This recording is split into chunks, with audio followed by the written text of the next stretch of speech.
పౌలు రాస్తున్నాడు, అంటున్నాడు, మిమ్ములను సిగ్గుపరచవలెనని కాదుగాని నా ప్రియమైన పిల్లలని మీకు బుద్ధి చెప్పడానికి మాటలు రాస్తున్నాను. క్రీస్తునందు మీకు ఉపదేశకులు 10,000 మంది ఉన్నా తండ్రులు అనేకులు లేరు. క్రీస్తు యేసునందు సువార్త ద్వారా నేను మిమ్మును కన్నాను గనుక మీరు నన్ను పోలి నడుచుకునే వారై ఉండాలని మిమ్ములను బతిమాలుకుంటున్నాను. ఇందు నిమిత్తము ప్రభువునందు నాకు ప్రియుడు నమ్మకమైన నా కుమారుడు అయిన తిమోతిని మీ వద్దకు పంపి ఉన్నాను. అతడు క్రీస్తునందు నేను నడుచుకునే విధమును, అనగా ప్రతి స్థలములోనూ ప్రతి సంఘములోనూ నేను బోధించే విధమును మీకు జ్ఞాపకం చేస్తాడు. నేను మీ వద్దకు రాను అనుకుని కొందరు ఉప్పొంగుతున్నారు. ప్రభువు చిత్తమైతే త్వరలోనే మీ వద్దకు వచ్చి ఉప్పొంగుతున్న వారి మాటలనే కాదు, వారి శక్తినే తెలుసుకుంటాను. దేవుని రాజ్యము మాటలతో కాదు, శక్తితోనే ఉన్నది. మీరు ఏది కోరుతున్నారు? బెత్తముతో నేను మీ వద్దకు రావాలా? ప్రేమతో సాత్వికమైన మనస్సుతో రావాలా? ప్రియ శ్రోతలు వింటున్నారా? పౌలు ఏమంటున్నాడు? ప్రియ కొరింథు విశ్వాసులారా, మీకు నేను ఇదంతా రాయడం ఎందుకు అంటారా? మిమ్మల్ని సిగ్గుపరిచే ఉద్దేశ్యంతో కాదు. మీరు నా ప్రియమైన పిల్లలు. మీకు ఈ హెచ్చరిక మాటలు చెప్పాలని ప్రేరణ కలిగి ఈ మాటలు రాస్తున్నాను. క్రీస్తునందు 1000 కొలది ఉపాధ్యాయులు మీకు ఉండొచ్చు. మంచి ఆధ్యాత్మిక తండ్రులు ఎక్కువ మంది ఉండరు. క్రీస్తు యేసునందు సువార్త ద్వారా నేను మిమ్మల్ని కన్నాను. నేను మీకు తండ్రిని. నన్ను ఆధ్యాత్మిక తండ్రిగా ఎంచి నన్ను అనుకరించండి. మీ దగ్గరికి తిమోతిని పంపుతున్నాను. అతడు నాకెంతో ప్రియమైన ఆధ్యాత్మిక కుమారుడు. ప్రభువునందు తిమోతి ఎంతో విశ్వసనీయుడు. క్రీస్తునందు నేనెలా ప్రవర్తిస్తున్నానో, ఏమేమి చేస్తున్నానో అదంతా తిమోతి మీకు తెలియజెప్తాడు. ప్రతి చోట నేను ఏమి బోధిస్తున్నానో, ప్రతి సంఘంలో నా బోధనాంశాలు ఏమిటో తిమోతి మీకు చెబుతాడు. కొందరు తమ స్వంత ఘనతను చూచుకొని మిడిసిపడుతున్నారు. నేను మళ్లీ కొరింథుకు రావచ్చానా అనుకుంటున్నారు. అలా కాదు, నేను త్వరలోనే మీ వద్దకు వస్తాను. దేవుని చిత్తమైతే నేను మిమ్మల్ని సందర్శిస్తాను. త్రుళ్ళిపడే వీరి మాటలు కాదు, వారి సత్తా ఏపాటిదో అది చూస్తాను, వస్తాను. దేవుని రాజ్యమంటే ఒట్టి కబుర్లు అనుకున్నారా?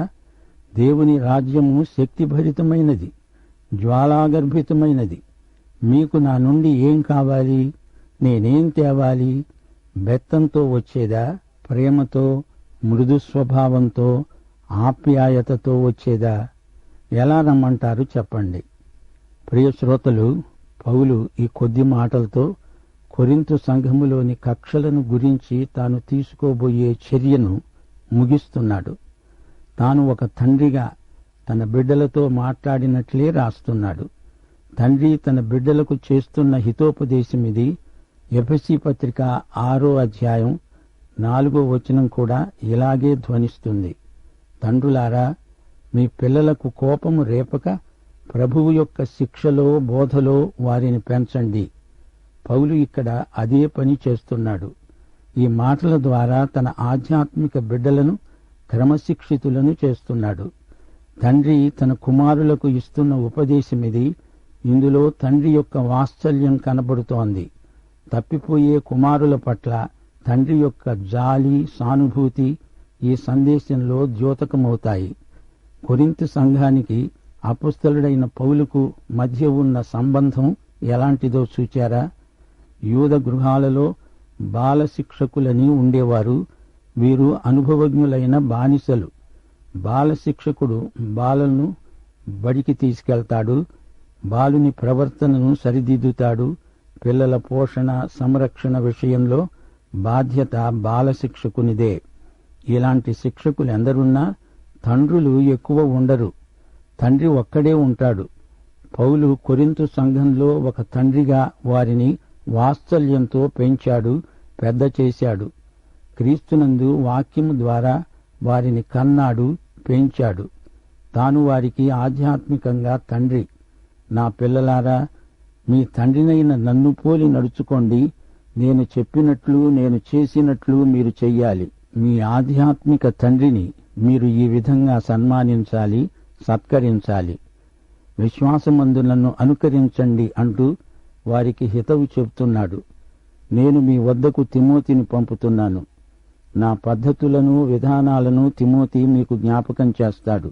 నా పిల్లలారా, మీరు చేసిన ఈ తప్పులు తిరుగుబాటు అని నేను అనుకోను. మీరు నా పద్ధతులను మరిచిపోయారు.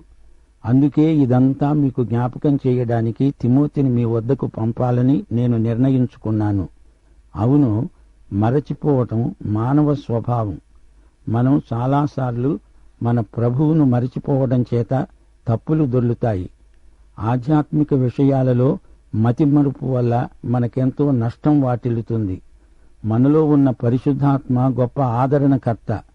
యోహాను సువార్త 16వ అధ్యాయం 14వ వచనంలో ప్రభు అన్నాడు, పరిశుద్ధాత్మ నా వాటిలోనివి తీసుకొని మీకు తెలియచేస్తాడు.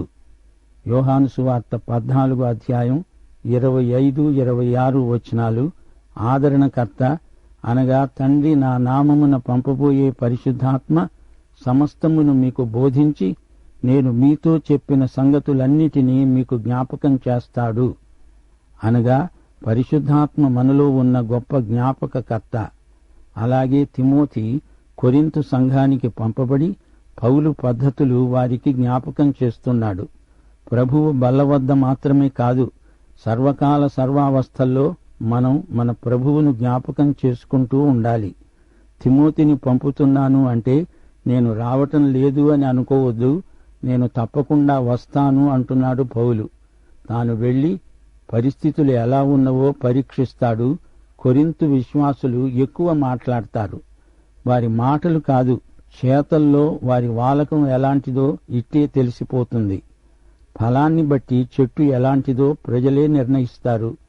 1000 మాటల కంటే ఒక విశ్వాసి చేసిన గొప్ప క్రియ చాలు. విశ్వాసమందు పౌలు ఒక తండ్రిగా వారికి హితబోధ చేస్తున్నాడు.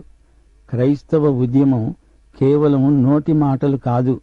వారి ప్రవర్తనలో, వారి దైనందిన చర్యల్లో అందరికీ తెలిసేటట్లు దాపరికం లేకుండా బ్రతకటమే క్రైస్తవం. పౌలు అంటున్నాడు, నేను మీ వద్దకు వస్తాను. సరే, ఎలా రావాలి? మిమ్ములను క్రమశిక్షణలో పెట్టడానికి బెత్తంతో రమ్మంటారా, లేక మీతో ప్రేమ సహవాసంలో కొంత సమయం గడపడానికి రమ్మంటారా? మీరే కోరుకోండి అంటున్నాడు. పౌలు రాసిన ఉత్తరాలన్నిటిలో ఆయన ప్రేమ ప్రతి మాటలో ఉట్టిపడుతుంది. పౌలుకు తన ఆధ్యాత్మిక పిల్లలంటే ఎంతో ప్రేమ ఉంది నిజమే గాని అది గుడ్డి ప్రేమ కాదు. ప్రేమ కలిగి సత్యం చెప్పాలి అని పౌలే మరో సందర్భంలో అన్నాడు. కటువుగా మాట్లాడినా అందులో ప్రేమ ఉంది. తన బిడ్డల ప్రవర్తనను సరిదిద్దే ప్రయత్నం, వారి క్షేమమే పౌలు ధ్యేయం. యేసు ప్రభువుకు కలిగిన మనస్సే పౌలుకు ఉంది. కొందరు తండ్రులు పిల్లలు తప్పు చేస్తే వారిని అదే పనిగా తిట్టి కొట్టి వారిని మరీ చెడగొడతారు. పౌలు అలా కాదు, ప్రేమతో ఆప్యాయంగా వారిని బుజ్జగించి వారి నిజస్థితిని వారు గుర్తించేటట్లు చెయ్యాలని తాపత్రయపడుతున్నాడు. మాటలు గాయపరుస్తాయి గాని వెంటనే ఆ గాయాలను కడిగి కట్టుకడతాడు. ఇది పౌలీయ విధానం. అందుకే ఆయన పత్రికల్లో యేసు ప్రేమ అడుగడుగునా ద్యోతకమవుతుంది. కొరింథు సంఘంలో మనస్పర్ధలున్నాయి. కక్షలు, కార్పణ్యాలు మరీ ఎక్కువవుతున్నాయి. పార్టీ మనస్తత్వం వారిలో రెచ్చిపోయింది. నాయకుల పేరు చెప్పుకొని ఒకరిని మించి ఒకరు తగాదాలకు, కయ్యాలకు కాలు దువ్వుతున్నారు. ఈ ధోరణిని అరికట్టే ప్రయత్నంలో ఉన్నాడు అపోస్తలుడైన పౌలు. 5, 6 అధ్యాయాలలో మరికొన్ని సమస్యలను పౌలు ఎత్తి చూపుతున్నాడు. సోదరీ సోదరులారా, వింటున్నారా? పౌలు సువార్తను ప్రకటించడానికి ఎంతో శ్రమపడ్డాడు. అహర్నిశలు ప్రార్థనలో కన్నీరు కార్చాడు. చిన్నాసియాలో అంతటా తిరిగి ప్రతి చోట సువార్త ప్రకటించాడు. శక్తి వంచన లేకుండా కృషి చేశాడు. యూదులు, యూదేతరులు అనే భేదం లేకుండా అందరూ సువార్త విన్నారు. క్రీస్తు రాయబారిగా, క్రీస్తు ప్రతినిధిగా వారిని రక్షణార్థమైన మారు మనస్సుకు నడిపించాడు. వారికి తానొక ఆధ్యాత్మిక తండ్రిగా ప్రేమతో సత్యాన్ని ఉపదేశించాడు. పౌలు యొక్క సహనశీలం ఎంతో గొప్పది. తిమోతిని ముందుగా కొరింతుకు పంపుతున్నాడు. తిమోతికి ఈ గొప్ప బాధ్యత అప్పగించాడు. తిమోతి తన ఆధ్యాత్మిక తండ్రి అయిన పౌలు మనస్సు బాగా ఎరిగినవాడు. తిమోతి కొరింతుకు ముందుగా వెళ్లి పౌలు యొక్క ఉద్దేశ్యమేమిటో, పౌలు సందేశమేమిటో వారికి జ్ఞాపకం చేస్తాడు, వారికి సాయం చేస్తాడు. పౌలు తిమోతిని సేవలో ఎలా బలపరిచి ప్రోత్సహించాడో చూచారా? ప్రతి దైవ సేవకుడు తన తరువాత ఒక తిమోతిని తయారు చేయాలి. ఈ రోజున పౌలు లేని తిమోతీలు, తిమోతీలు లేని పౌలులు చాలామంది ఉన్నట్లు కానవస్తోంది. రాబోయే తరానికి సేవకులను మనమే సిద్ధపరచాలి అని పౌలు జీవితం మనకు పాఠం నేర్పుతోంది. ప్రియ శ్రోతలు, వింటున్నారా? 1 కొరింథీ పత్రికలోని మొదటి 4 అధ్యాయాలలో దేవుని సంఘములో ఏర్పడిన చీలికలను గురించి ప్రస్తావించాడు పౌలు. క్రీస్తునందు సంఘటితమై సమైక్యంగా ఉండాల్సిన సంఘం 3-4 గుంపులుగా విభక్తమైపోయింది. ప్రతి గుంపునకు ఒక నాయకుడి పేరు పెట్టారు. బహునాయకత్వంతో సంఘాన్ని ఈ విధంగా విభజించడం కేవలం బాల్య చాపల్యమే అంటున్నాడు పౌలు. వీరు దేవుని కృపను గుర్తించటం లేదు. మానవ జ్ఞానాన్ని పురస్కరించుకొని అతిశయిస్తున్నారు, పిల్లచేష్టలు చేస్తున్నారు. పౌలు ఈ వైఖరిని నిర్ద్వంద్వంగా ఖండిస్తున్నాడు. ఇది అనాధ్యాత్మికమైన శరీర కార్యమే అని వారి దృష్టికి తేవడానికి పౌలు ఎంతో ప్రయాసపడుతున్నాడు. ఈ కొరింథు క్రైస్తవులకు పరిపక్వత ఇంకా రాలేదు. ఆత్మయందు, దేవుని కృపయందు, విశ్వాసమందు వీరెంతో ఎదగాల్సి ఉంది. వారి ఎదుగుదలకు దోహదపడే హితవాక్యాన్ని పౌలు ప్రకటిస్తున్నాడు. ఈ సందర్భంలో మా శ్రోతలు మరో పరమసత్యాన్ని గుర్తించాలి. పౌలు రెండోసారి కొరింథుకు రావడానికి తిమోతి మార్గం సరళం చేస్తున్నాడు. తిమోతి ఒక విధంగా పౌలుకు ఆగమన దూత. యేసు ప్రభువు రెండో రాకడకు మనమంతా ఆగమన దూతలం. ప్రభువు మొదటి రాకడకు బాప్తిస్మకుడైన యోహాను ఆగమన దూత.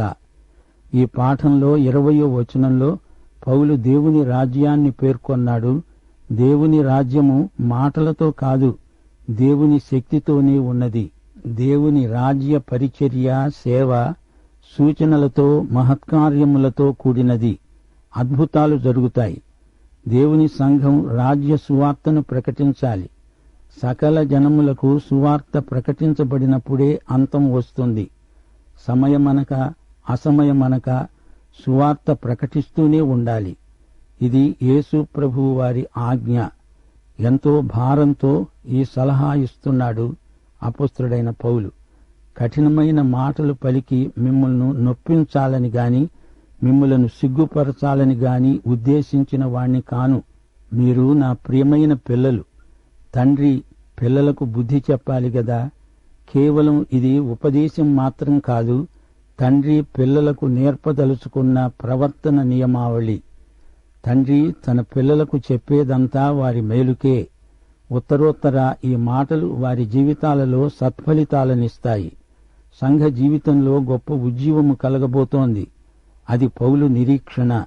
క్రీస్తునందు సువార్త ద్వారా ఆధ్యాత్మిక సంతానాన్ని కనే తండ్రులు ఈ రోజున సంఘానికి కావాలి. తిమోతి పౌలుకు నమ్మకమైన కుమారుడు, ప్రియ కుమారుడు. ఈ తిమోతి ముందుగా కొరింథుకు వెళ్ళాడు. క్రీస్తునందు పౌలు ఎలా నడుచుకుంటాడో వారికి తెలుసు గాని మరిచిపోయారు. తిమోతి వారికి ఈ సంగతి జ్ఞాపకం చేస్తాడు. ప్రతి స్థలంలో, ప్రతి సంఘములో నేను ఏమి బోధించింది మీకు జ్ఞాపకం చేస్తాడు. క్రీస్తునందు నేను నడుచుకునే విధమేదో, నా బోధ విధానమేదో మీరు గ్రహించి ఉంటారు. మరచిపోయిన వారికి తిమోతి అంతా జ్ఞాపకం చేస్తాడు. నేనేమి చేస్తానో అదే బోధించాను, ఏమి బోధించానో అదే చేస్తున్నాను అంటున్నాడు పౌలు. శ్రోతలు చూచారా? పౌలు ఆదర్శప్రాయుడైన బోధకుడు. నేను రానులే అనుకుంటున్నారా? తప్పకుండా వస్తాను. మీ మాటలు నాకు అనవసరం. మీరేమన్నా, ఏమనుకుంటున్నా, మీ శక్తి ఏపాటిదో అది నేను స్వయంగా వచ్చి చూస్తాను. మీ జీవితాలలో పరిశుద్ధాత్మ శక్తి ఏదో అది నాకు చూపండి. దేవుని రాజ్యమంటే ఏమిటనుకుంటున్నారు? దేవుని రాజ్య పౌరులు ఎలాంటివారు? దేవుని రాజ్య పౌరులు ఒట్టి మాటల పోగులా? కాదు.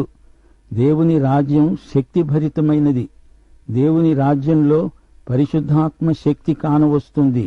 నేను మీ అపుస్తలుడుగా మాట్లాడుతున్నాను. నేనెలాగూ వస్తాను, ఈయన రావచ్చాడా అని ఉప్పొంగకండి. మరి నన్నెలా రమ్మంటారు? వస్తూ బెత్తం చేత పట్టుకు రమ్మంటారా, లేక ప్రేమతో సాత్వికమైన మనసుతో రమ్మంటారా? అది మీ వైఖరి మీద ఆధారపడి ఉంటుంది. జాగ్రత్త, శ్రోతలు వింటున్నారా?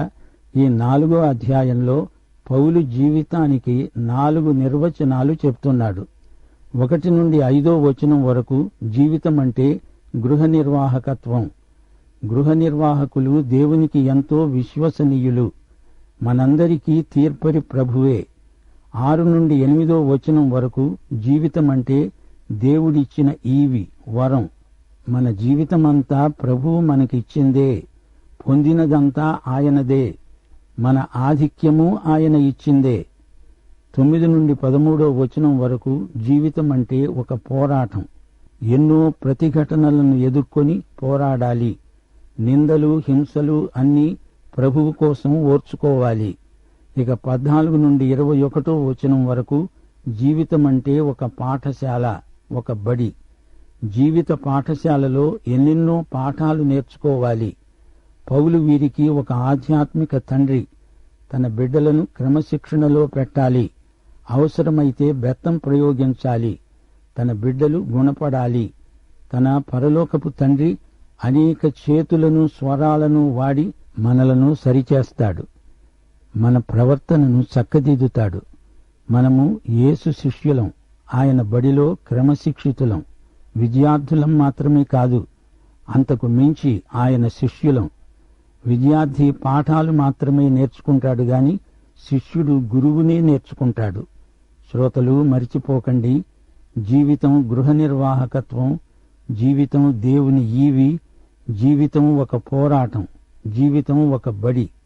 ఈ 4వ అధ్యాయంలో పౌలు కఠినంగా మాట్లాడాడు అంటే అది తండ్రి మనస్సు. కొడుకు దారి తప్పితే వాడిని సరైన దోవకు తేవాలనే తాపత్రయం. సువార్త ద్వారా తాను వారిని కన్నాడు. అందుకే వారి మీద తనకింత వాత్సల్యం. ఉపదేశకులు ఎందరైనా ఉండవచ్చు గాని పౌలు అంతకు మించి వారి తండ్రి. పౌలు తాను రావడానికి ముందు వారికి క్రీస్తునందు సోదరుడైన తిమోతిని పంపుతున్నాడు. యేసుక్రీస్తు బోధించిన సంగతులు శిష్యులు మరిచిపోతారని ఆయన తన పరిశుద్ధాత్మను పంపలేదా? మనకు సహజంగా ఆధ్యాత్మిక విషయాలలో మతిమరుపు సహజాతం. కొరింథీయులకు పౌలు హెచ్చరిక, మీ మాటల వల్ల కాదు, మీ క్రియల వల్ల, అనగా మీ ఫలముల వల్ల మీ నాణ్యత అందరికీ తెలిసిపోతుంది. క్రీస్తు యేసుకు కలిగిన మనస్సే కలుగుతుంది. తన ఆధ్యాత్మిక బిడ్డలైన కొరింథీయులపై పౌలుకెంతో ప్రేమ.